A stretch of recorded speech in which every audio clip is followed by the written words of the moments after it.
I'm not happy, complained Gordon. Your firebox is out of order, said James. No wonder, after all that coal you had yesterday. Hard work brings good appetite, snapped Gordon. You wouldn't understand. I know, put in Duck brightly. It's boiler ache. I warned you about that standpipe on the other railway, but you drank gallons. It's not boiler ache, protested Gordon. Of course it is, said Henry. That water's bad. It furs up your tubes. Your boiler must be full of sludge. Have a good wash out. Then you'll feel a different engine. Don't be vulgar, said Gordon huffily.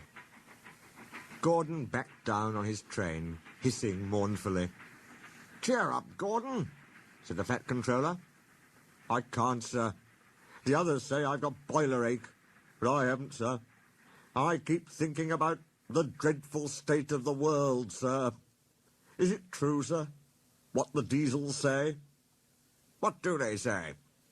They boast that they've abolished steam, sir. Yes, Gordon, it is true. What, sir? All my Doncaster brothers drawn the same time as me? All gone, except one. The guard's whistle blew, and Gordon puffed sadly away. Poor old Gordon, said the Fat Controller. If only we could. Yes, I'll ask his owner at once. He hurried away. Arrangements took time, but one evening Gordon's driver ran back excited. Wake up, Gordon! The Fat Controller's given you a surprise. Look! Gordon could hardly believe it. Backing towards him were two massive green tenders, and their engine shape was very like his own. It's Flying Scotsman, he gasped. The Fat Controller's brought him to see me. Oh, thank you, sir. Gordon's toot of joy was drowned by Flying Scotsman's as he drew happily alongside. Next day the two engines were photographed side by side. You've changed a lot, smiled Flying Scotsman. I had a rebuild at Crewe. They didn't do a proper Doncaster job, of course, but it serves. I had a rebuild, too, and looked hideous. But my owner said I was an extra special engine and made them give me back my proper shape. Is that why you have two tenders, being special? No, you'd hardly believe it, Gordon, but over there there's hardly any coal and water. But surely every proper railway... Exactly. You are lucky, Gordon, to have a controller who knows how to run railways. Everyone got on well with Flying Scotsman, except Henry. Henry was jealous. Tenders are marks of distinction, he complained. Everybody knows that. Why's he got two? He's famous, explained Duck and Donald. He was the second to go 100 miles an hour. Besides, the other railway has no coal and water. Pooh, sniffed Henry. I can't believe that.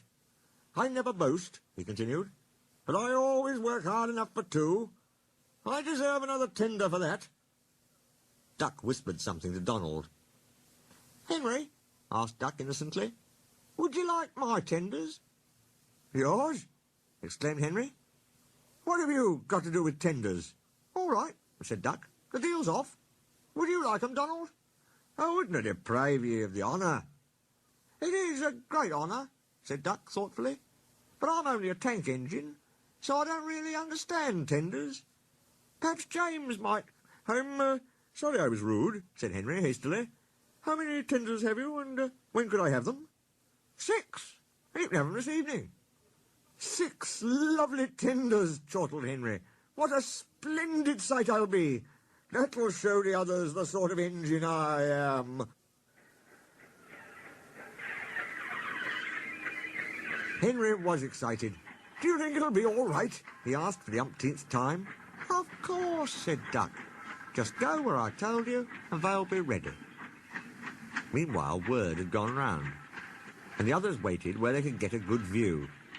Henry was cheered to the echo when he came, but it wasn't a splendid sight.